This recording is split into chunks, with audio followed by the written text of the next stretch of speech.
Clara Winslow had never feared the dark. But the night she moved into her new apartment, she woke to find her neighbor's eyes staring through the keyhole of her door. They didn't blink, they didn't move, and when she whispered for them to stop, the realization hit her like ice: her neighbor had died 3 weeks ago. I never believed in warnings, especially the vague ones written on scraps of paper or carved into old wood. But the message I found that night was clear enough to rattle me.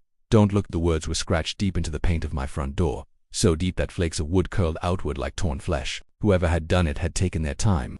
The letters weren't sloppy or rushed, they were deliberate, almost desperate.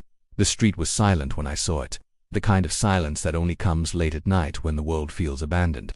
No kids running around, no neighbors walking their dogs, just the dim hum of a flickering streetlight down the block. My house sat in the middle of a quiet cul-de-sac where nothing exciting ever happened, but standing there staring at those words, I felt something shift. The message hadn't been there the day before. I would have noticed. It was impossible not to. I stood frozen on my porch, gripping the cold railing, trying to figure out if someone was playing a prank. Maybe a bored teenager from down the street. Maybe just random vandalism. But why that phrase? Why don't look? Why not something vulgar or obvious like most graffiti? There was intention behind it, and that intention felt personal. That night, sleep was impossible. I lay in bed, twisting in the sheets. The words burned into my mind. Every time I closed my eyes, I imagined something etched into the darkness above me, clawing its way into the walls of my house. I tried to laugh at myself, tried to dismiss it as paranoia, but the laughter died quickly when I noticed something strange. It was a feeling at first, a prickling sensation creeping up my skin, the heavy, suffocating certainty that I wasn't alone, that something was standing just above me, not outside the window, not in the hallway, but closer, hovering, waiting. My heart pounded in my chest as I pulled the covers up to my chin, listening for any sound in the stillness of the house. The only noise was the faint hum of my bedside lamp. I turned my head toward the ceiling, just to reassure myself, and that's when I saw it. The surface above my bed wasn't smooth the way it always had been. There was a darker patch there, faint but undeniable in the glow of the lamp. It wasn't a shadow, it wasn't a stain. It looked like depth, like a hole had opened into the blackness beyond the plaster. I stared at it too long. My breath quickened as I convinced myself that the patch wasn't flat. It shifted almost imperceptibly, pulsing with a rhythm that reminded me of breathing. I yanked the covers over my head, trembling, my chest rising and falling like a trapped animal's. I didn't dare look directly at it again. I squeezed my eyes shut, whispering to myself that it wasn't real, that my mind was playing tricks on me. But the message carved into my door looped through my head. Don't look. Maybe it hadn't been a threat. Maybe it had been a warning. Maybe someone had gone through this before me, and this was their only way of telling me how to survive. By morning, the dark patch was gone. The ceiling was blank and harmless, just as it always had been. No hole, no shadow, no pulse. I felt foolish for scaring myself into believing something so absurd. I told myself it was fatigue, stress, or shadows cast in the wrong angle. But deep down, I knew better. My body had felt it. The air had shifted. My instincts screamed at me that something had been there. I tried to bury the thought, to go about my morning routine, but the unease lingered like a film over everything. And when I stepped outside to leave for work, my stomach dropped. Another message had appeared, not carved into wood this time, but written across the side of my car. Thick, smeared letters in a dark substance I didn't want to identify. The smell hit me before I even got closer, coppery temps that clung to the air. The words were different this time, harsher, crueler. You already looked. The sight made my throat tighten until I could barely breathe. Because if that was true, then it didn't matter what I did next. It was already too late. The words stayed with me the entire day, even at work, as I sat at my desk surrounded by chatter and the hum of computers. I couldn't stop thinking about what I had scrubbed from the side of my car that morning. The message hadn't just been painted, it had been smeared, thick and dark, clinging to the metal as if it wanted to stay there forever. My hands still smelled faintly of iron no matter how hard I washed them. I told myself not to think about it, but the words echoed over and over inside my skull. You already looked. That thought made me hyper-aware of everything around me. Every flicker of movement caught at the corner of my vision. Every shadow seemed heavier than it should have been. I stopped glancing out the window. I stopped letting my eyes wander. Still, instinct betrayed me. My gaze darted to places I didn't want it to go, to shapes that seemed to lean just a little too far into reality before disappearing when I blinked. By the time I got home, my nerves were shot. The silence of the house pressed in on me, thick and smothering. I left all the lights on, trying to flood every inch with brightness. Maybe if there were no shadows, there would be nowhere for that presence to hide. I locked the doors, double-checked the windows, and settled on the couch with a blanket pulled to my chin. I decided I wouldn't look anywhere I didn't have to. I'd stare at the floor, at the walls, anywhere plain and safe. But darkness has a way of creating its own weight. As the hours crawled on, I realized something. Light didn't banish shadows. It only made them sharper, deeper, and harder at the edges. The corners of the room seemed darker than usual, like pits dug into the brightness. I kept my eyes fixed on the coffee table in front of me, telling myself I wasn't going to give in. That's when I heard it, a faint scraping sound. It wasn't coming from the kitchen. It wasn't at the windows or the door. It came from directly above me, from the ceiling. The sound of nails dragging slow, steady lines across the plaster. My skin tightened, every hair on my body standing up as if my nerves were warning me to run. I couldn't move. I couldn't even breathe too loudly, terrified that whatever was making that sound would realize I was listening.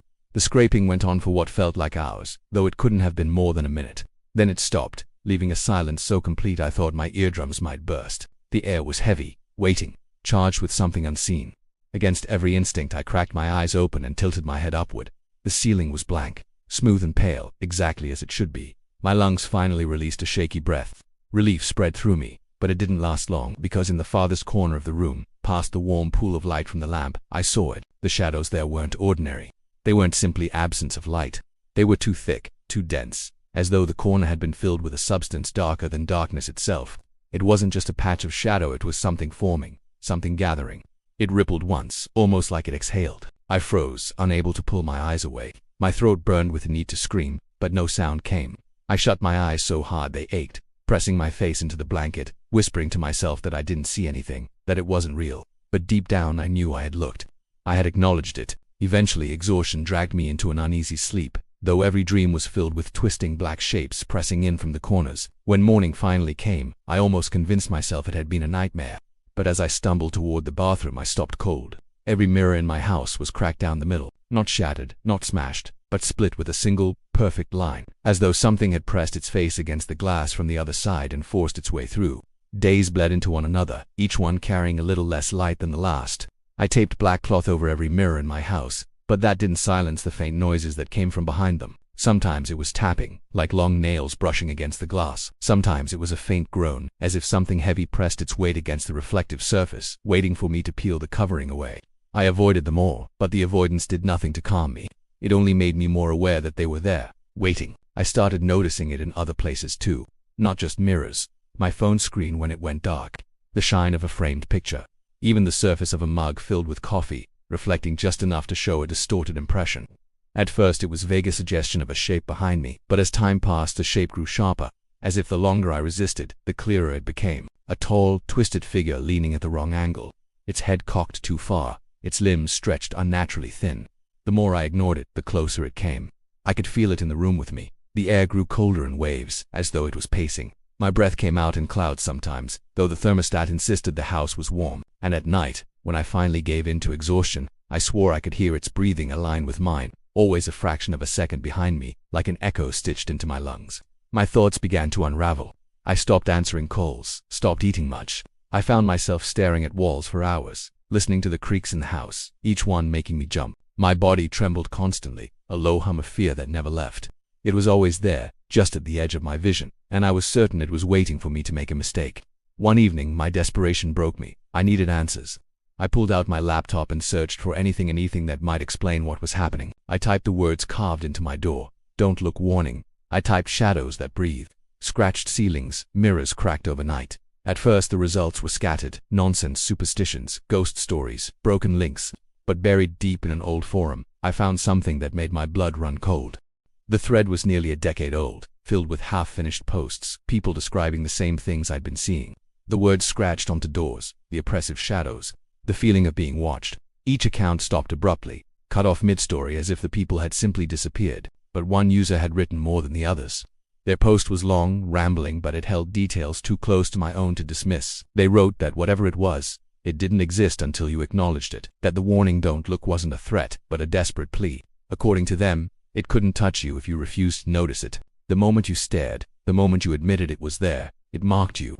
I should have stopped reading there, but my eyes dragged themselves to the very last line of the post. If you're reading this, it already knows you. It's probably behind you right now. Every muscle in my body locked. My hands shook violently as I tried to close the laptop, but the screen froze for a moment, stuck on its reflection. The black surface caught my face, pale and wide-eyed, and something else just behind me. It was clearer than I had ever seen it before. A tall, bent figure with its head lolling too far to the side, its arms stretching down to the floor, fingers grazing the carpet. Its face, or what should have been a face, was smeared into nothingness, a blank mask of darkness. It leaned over my shoulder like it had been there all along, patient, waiting for me to notice. The screen flickered, then returned to normal, my reflection staring back alone, but I knew better. My pulse pounded so hard it made my vision blur. I slammed the laptop shut, but it didn't matter anymore. I had seen it. I had looked full into its hollow presence, and now there was no undoing it. The next morning I found a new message carved into the wood of my nightstand. The letters were jagged, deep, and fresh. Don't stop looking. And for the first time I realized I didn't know whose side the warnings were on anymore.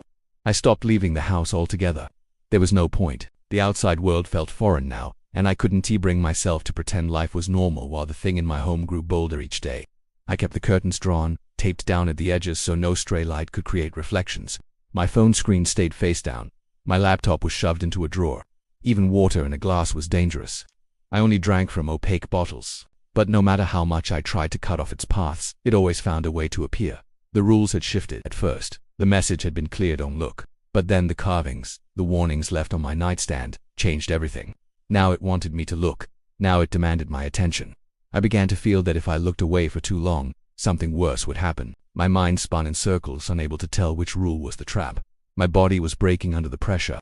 Days without proper sleep left my eyes raw and red, the veins burning against the whites.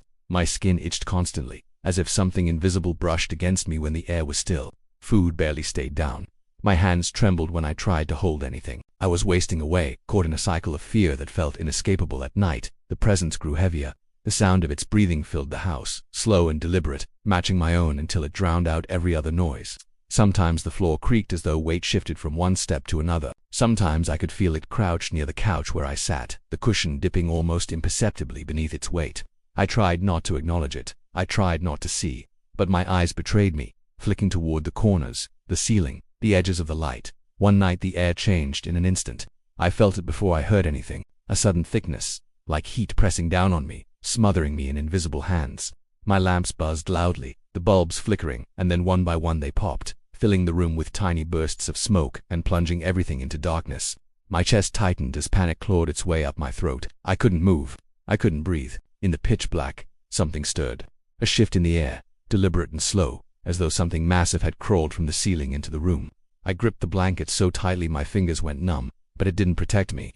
The pressure increased, pinning me to the couch, squeezing the air out of my lungs. I tried to scream, but my voice died in my throat.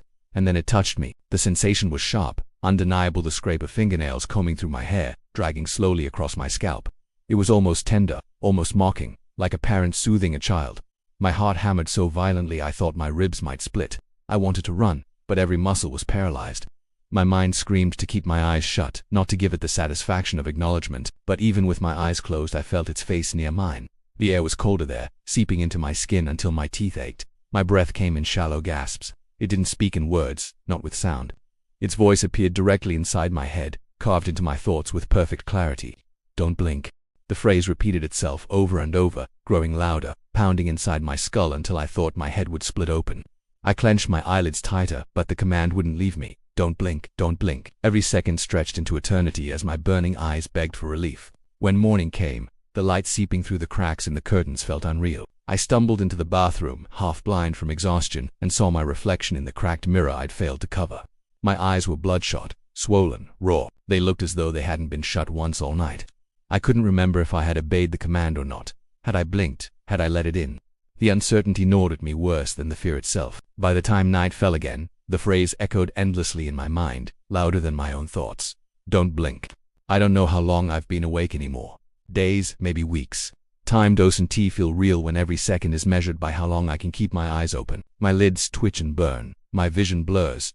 But the moment I try to rest, the whisper returns, crawling through my skull like a parasite. Don't blink. I can't disobey. Not now. My body has become nothing but a cage for my fear, and I know the instant I let go, it will finally claim me. The house is ruined. The walls are covered in scratches. The furniture gouged with messages I don't remember being carved. Some say don't look. Others say don't stop looking.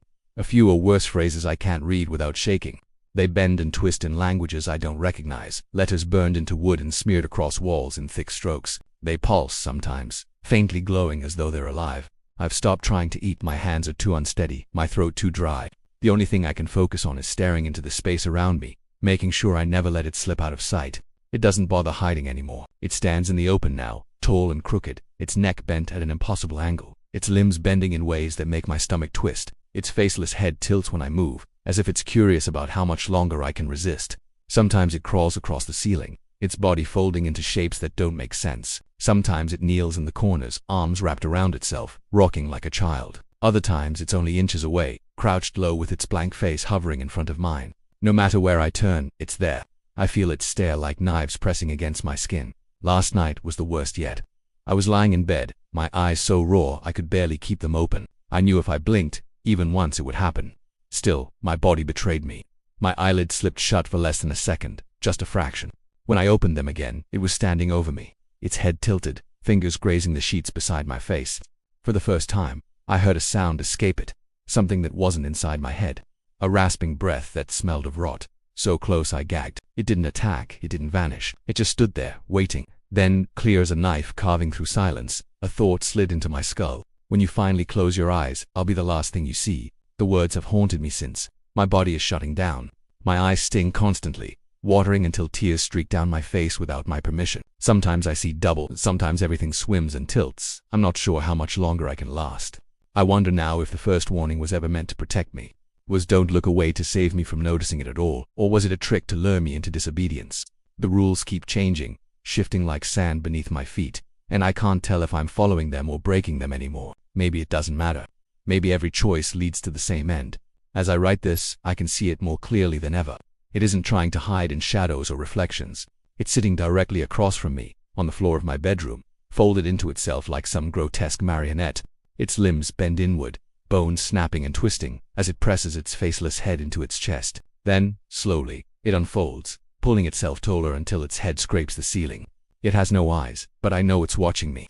I feel it drilling into me, dragging my strength out one heartbeat at a time. I'm trembling too hard to type, but I can't stop. My eyelids are betraying me again, heavy as stones. Every blink now is a battle, every second longer than the last. My vision darkens at the edges, and I know what's coming. I tell myself maybe the warning was true all along. Maybe if I had never looked, none of this would have happened.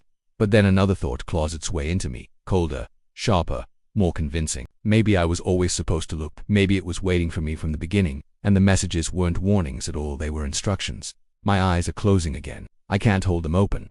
I can see it leaning closer, its faceless head lowering until it fills my vision.